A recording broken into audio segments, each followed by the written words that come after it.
હવે વિદ્યાર્થી મિત્રો દાખલા નંબર 2. તો દાખલા નંબર 2 શરૂ કરતા પહેલા આપણે સમજીશું તો દાખલા નંબર 2 ની અંદર વિદ્યાર્થી મિત્રો ભાગીદારને કમિશન આપવાનું હશે એટલે ભાગીદારને કમિશન સાથે મળતી રકમ આપણે શોધવી પડશે. ભાગીદારને કમિશન સાથે મળતી રકમ.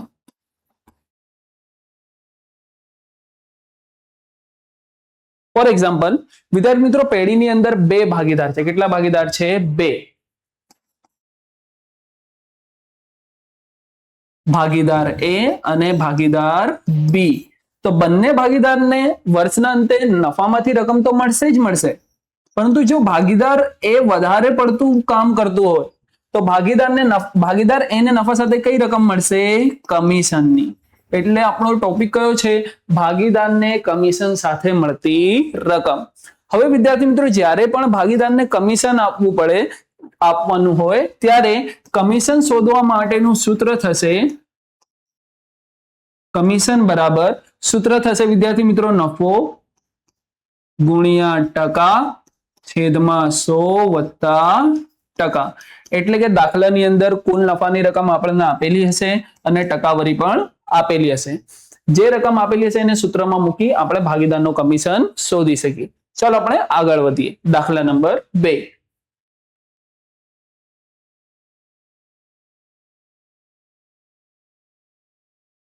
હવે વિદ્યાર્થી મિત્રો દાખલા નંબર 2 ની અંદર કીધું છે આપણને અમૃતા અને દિવ્યા એક ભાગીદારી પેઢીના ભાગીદારો છે. અહીં બે ભાગીદાર છે. પહેલા ભાગીદારનું નામ છે અમૃતા અને બીજા ભાગીદારનું નામ છે દિવ્યા. હવે શું કીધું છે? તેઓની મૂડીનું પ્રમાણ 3:2 છે. તો જ્યારે પણ વિદ્યાર્થી મિત્રો નફાની વહેંચણી કરવી હોય ભાગીદારો વચ્ચે ત્યારે નફા નુકસાનના પ્રમાણમાં જ વહેંચણી થાય, મૂડીના પ્રમાણમાં ક્યારેય વહેંચણી થતી નથી. હવે અહીં દાખલાની અંદર તો તમને નફા નુકસાનનું પ્રમાણ આપ્યું નથી, તો નફા નુકસાનનું પ્રમાણ કેટલું ધારીશું આપણે? 1:1 નફા નુકસાનનું પ્રમાણ. અમૃતા અને દિવ્યાનું નફા નુકસાનનું પ્રમાણ ન આપ્યું હોય ત્યારે નફાની વહેંચણી સરખે હિસ્સે થશે. હવે આગળ વધીએ. અમૃતાને તેનું કમિશન બાદ કર્યા પછીના ચોખ્ખા નફા પર 8% કમિશન આપવાનું છે. હવે અમૃતા ભાગીદાર છે અને ભાગીદારને આપણે કેટલા ટકા કમિશન આપવાનું છે? 8%. તો અહીંયા કમિશન સ્ટેપ નંબર 1. સૌપ્રથમ આપણે ભાગીદાર અમૃતાનું કમિશન શોધવું પડશે. તો અહીં આપણે લખી શકીએ કે અમૃતાનું કમિશન બરાબર. હવે જ્યારે પણ ભાગીદારને કમિશન આપવાનું હોય ત્યારે ઇન્ટ્રોડક્શનમાં મેં તમને જણાવ્યું કે કયું સૂત્રનો ઉપયોગ થશે? નફો ગુણ્યા કુલ નફો ગુણ્યા ટકા છેદમાં 100 વત્તા ટકા. હવે કુલ નફો દાખલાની અંદર કેટલી રકમ આપેલી છે કુલ નફાની? 96,876 ગુણ્યા ટકા. તો કેટલા ટકા કમિશન આપવાનું છે? 8%. તો અહીંયા લખી દઈએ 8 છેદમાં 100 વત્તા ટકા એટલે 100 પ્લસ કેટલા ટકા? 8%. તો અહીંયા આપણે લખી દઈએ 96,876 ગુણ્યા 8 ભાગ્યા 100 વત્તા 8 કેટલા થશે? 108. તો હવે કેલ્સીમાં આપણે ટાઈપ કરીશું 96,876 એનો ગુણાકાર કોની સાથે કરીશું? આપણે 8 સાથે અને ભાગાકાર 108 વડે. તો ભાગ્યા 108.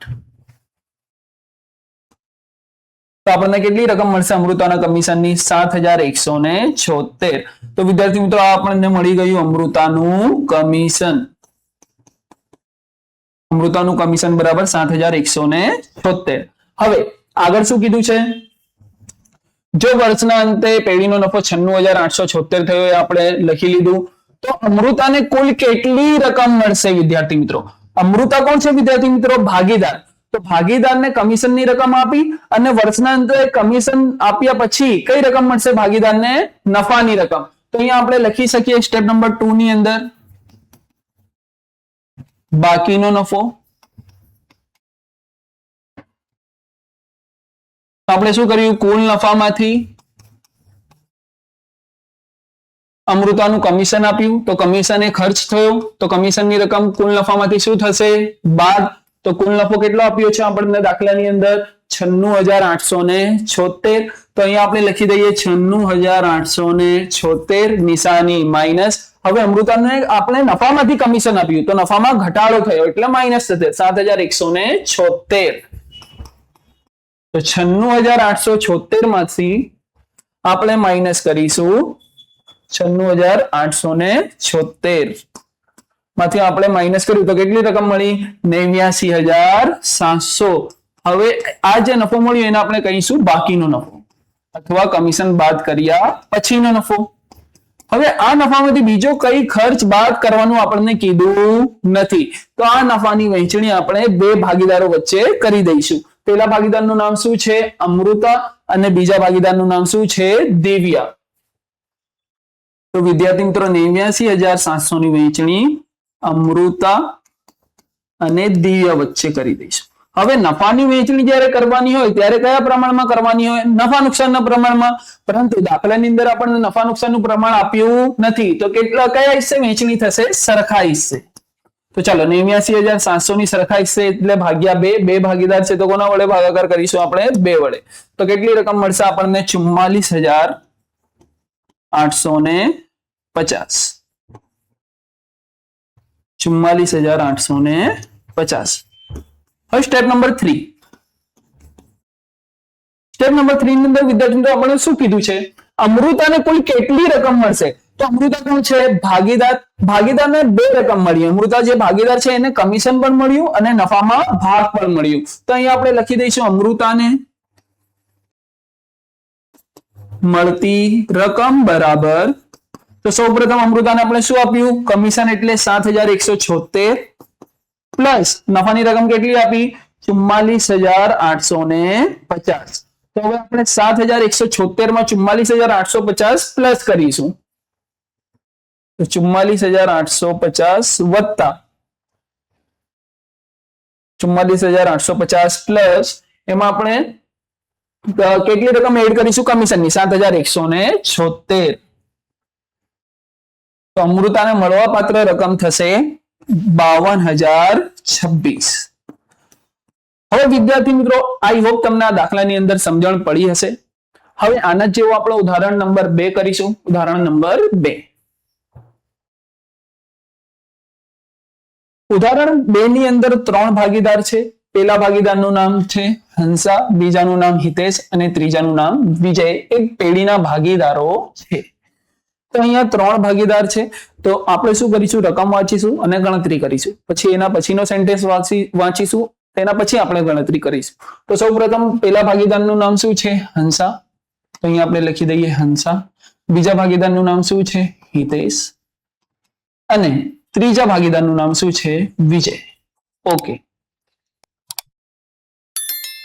તેઓની મૂડીનું પ્રમાણ 3:2:1 છે હવે અહીંયા પણ મૂડીનું પ્રમાણ આપ્યું છે નફા નુકસાનનું પ્રમાણ નહીં આપ્યું તો વહેંચણી કયા હિસ્સે થશે સરખા હિસ્સે એટલે હંસાને 1 આપ્યું તો હિતેશને પણ 1 આપવું પડે અને વિજયને પણ 1 આપવું પડે તો અહીંયા લખી દઈએ આપણે નફા નુકસાનનું પ્રમાણ 1:1:1 ચાલો હવે આગળ વધીએ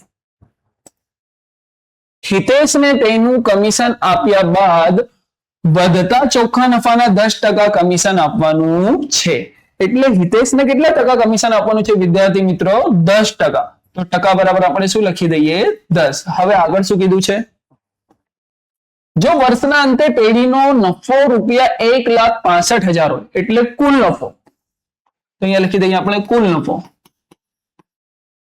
કેટલો થયો હોય 1,65,000 તો હિતેશને કુલ કેટલી રકમ મળશે હિતેશ કોણ છે વિદ્યાર્થી મિત્રો ભાગીદાર હવે હિતેશને સૌપ્રથમ આપણે નફામાંથી શું આપીશું કમિશન અને કમિશન પછી જે નફો વધશે એટલે જે બાકીનો નફો છે એમાંથી હિતેશને નફામાં ભાગ મળશે તો હિતેશને 2 રકમ મળશે કમિશન પ્લસ નફો તો સ્ટેપ નંબર 1 ની અંદર હિતેશનો કમિશન બરાબર હવે હિતેશ ભાગીદાર છે જ્યારે પણ વિદ્યાર્થી મિત્રો ભાગીદારને કમિશન આપવું હોય ત્યારે સૂત્ર થશે કુલ નફો ગુણ્યા ટકા છેદમાં 100 વત્તા ટકા. તો સૌ પ્રથમ કુલ નફાની રકમ આપણને કેટલી આપેલી છે? 1,65,000 ગુણ્યા ટકા. ટકા કેટલા આપ્યા છે? 10 છેદમાં 100 વત્તા ટકા. તો ચાલો 1,65,000 ની જગ્યાએ 1,65,000 વત્તા ગુણ્યા 10 છેદમાં 100 વત્તા 10 એટલે 110. તો આપણે શું કરીશું? 1,65,000 નો ગુણાકાર 10 વડે અને ભાગાકાર 110 વડે. તો અહીં આપણે લખી દઈએ 1,65,000 ગુણ્યા 10 ભાગ્યા 110. તો હિતેશનો કમિશન વિદ્યાર્થી મિત્રો કેટલી રકમ મળી? હિતેશના કમિશનની 15,000. હવે આ જે કમિશન છે આપણે હિતેશને કઈ રકમમાંથી આપ્યું? નફામાંથી. તો નફામાં ઘટાડો થયો એટલે નફામાંથી કમિશનની રકમ શું કરવી પડશે આપણને? બાદ એટલે માઇનસ. Step number 2. તો સ્ટેપ નંબર 2 ની અંદર બાકીનો નફો આપણને મળશે. તો બાકીનો નફો બરાબર કુલ નફો માઇનસ કમિશન. તો ચાલો કુલ નફાની રકમ કેટલી છે? 1,65,000. તો અહીંયા લખી દઈએ આપણે 1,65,000 માઇનસ કમિશન. કમિશનની રકમ કેટલી મળી? 15,000. તો જે બાકીનો નફો છે એ કેટલો મળશે વિદ્યાર્થી મિત્રો? આપણને 1,50,000 અને 1,50,000 ની વહેંચણી આપણે કેટલા ભાગીદારો વચ્ચે કરીશું? 3. કેટલા ભાગીદારો વચ્ચે? 3. પ્રશ્ન નંબર 3 ના દાખલા નંબર 2 માં 2 ભાગીદાર હતા. તો નફાની વહેંચણી કેટલા ભાગીદાર વચ્ચે કરી? 2 ભાગીદાર વચ્ચે. હવે અહીં કેટલા ભાગીદાર છે? 3. તો નફાની જે વહેંચણી છે એ કેટલા ભાગીદારો વચ્ચે થશે? 3 ભાગીદારો વચ્ચે. તો પહેલા ભાગીદારનું નામ છે હંસા, બીજા ભાગીદારનું નામ છે હિતેશ અને ત્રીજા ભાગીદારનું નામ છે વિજય. જો નફા નુકસાનની વહેંચણીનું પ્રમાણ ન આપ્યું હોય તો સરખા હિસ્સે વહેંચણી કરવી. તો કુલ નફાની રકમ કેટલી છે વિદ્યાર્થી મિત્રો? અહીં 1,50,000. હવે હંસાનું પ્રમાણ કેટલું છે? 1. તો ગુણાકાર 1 વડે કરીશું ભાગ્યા કુલ પ્રમાણ. તો કુલ પ્રમાણ કેટલું છે? 1 વત્તા 1 વત્તા 1 એટલે કુલ પ્રમાણ થશે 3. તો કોના સાથે ભાગાકાર કરીશું? 3 વડે. તો આપણને હંસાનું જે નફો છે એ કેટલા મળ્યું? 50,000 મળ્યું. હંસાનું નફો 50,000. તો હંસાનું પ્રમાણ 1 છે અને એનો નફો 50,000 છે. તો હિતેશનું પણ પ્રમાણ 1 હોવાથી એનો નફો પણ કેટલું થશે? 50,000. અને વિજયનું પણ નફો કેટલો થશે? 50,000. હવે આપણે દાખલાની અંદર શું કીધું છે એ આપણે જોઈ લઈએ. હિતેશને કુલ કેટલી રકમ મળશે? તો સ્ટેપ નંબર 3. હિતેશને મળતી રકમ બરાબર. તો હિતેશને સૌપ્રથમ આપણે શું આપ્યું? કમિશન 15,000 વત્તા કમિશનની સાથે સાથે હિતેશને આપણે શું આપ્યું? નફો એટલે 50,000. તો ચાલો 50,000 વત્તા 15,000 તો કેટલી રકમ મળી આપણને? 60,000. આઈ હોપ વિદ્યાર્થી મિત્રો તમને પ્રશ્ન 3 નો દાખલા નંબર 2 ઉદાહરણની સાથે સમજણ પડી હશે.